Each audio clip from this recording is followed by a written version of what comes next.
বঙ্গোপসাগরে সৃষ্ট লঘুচাপটি আরও ঘনীভূত হয়ে নিম্নচাপে পরিণত হতে পারে বলে জানিয়েছে আবহাওয়া অধিদপ্তর।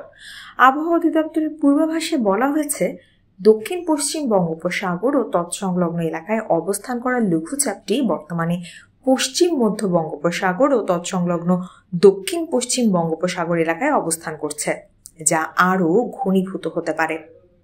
এটি নিম্নচাপ থেকে ঘূর্ণিঝড়ে পরিণত হতে পারে, যদিও বিষয়টি এখনো সম্পূর্ণভাবে নিশ্চিত নয়। ঘূর্ণিঝড় সৃষ্টি হলে এর নাম হবে রেমাল। বৃহস্পতিবার সকালে দেয়া আবহাওয়া অধিদপ্তরের নিয়মিত বুলেটিনে বলা হয়, চট্টগ্রাম ও সিলেট বিভাগের দু এক জায়গায় অস্থায়ীভাবে দমকা ঝোড়ো হাওয়া সহ বৃষ্টি বা বজ্র সৃষ্টি হতে পারে। এছাড়াও দেশের অন্য জায়গায় অস্থায়ীভাবে আংশিক মেঘলা আকাশ সহ আবহাওয়া প্রধানত শুষ্ক থাকার সম্ভাবনা রয়েছে।